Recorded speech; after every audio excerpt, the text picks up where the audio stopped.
Depuis son tout premier roman, paru en 2000, Je vais bien, ne t'en fais pas, Olivier Adam a trouvé une place qui lui sied bien dans le paysage littéraire, séduisant un public fidèle qui s'étoffe au fil des ans. Il a surtout su faire le lien entre une écriture exigeante, abordant des sujets sociétaux, et un lectorat qui s'attache autant aux intrigues qu'à la qualité de la syntaxe. Falaise, Chanson de la ville silencieuse ou Les lisières, autant de titres salués aussi bien par la critique que par les libraires et les lecteurs.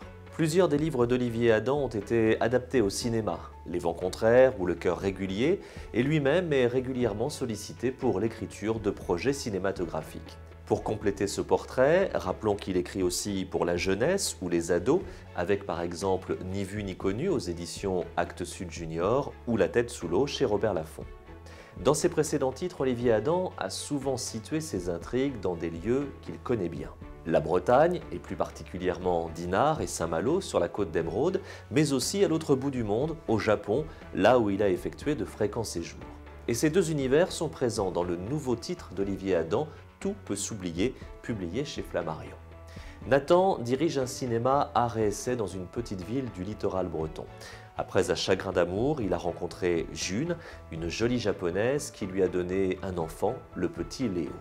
Par amour, la jeune femme a quitté son pays pour s'installer dans la Bretagne de Nathan.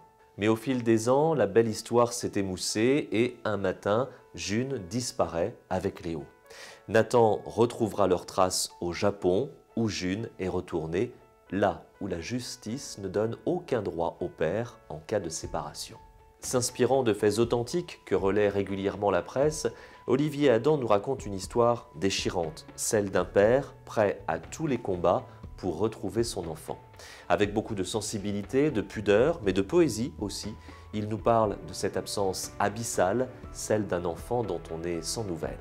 Et pour aller encore plus loin dans la démarche, on s'attachera aussi à un autre personnage du roman, Lise, dont le fils s'est radicalisé politiquement au cours des événements qui ont marqué la société française ces dernières années et a choisi de couper les ponts avec ses parents. L'écriture d'Olivier Adam touche, émeut, bouleverse, révolte aussi parfois face à ses destins aux prises avec des situations ubuesques. Comme une chanson triste, le nouveau roman d'Olivier Adam nous dit aussi que les blessures peuvent se refermer et que la vie continue malgré tout. Tout peut s'oublier, c'est le nouveau roman d'Olivier Adam et le livre est publié chez Flammarion.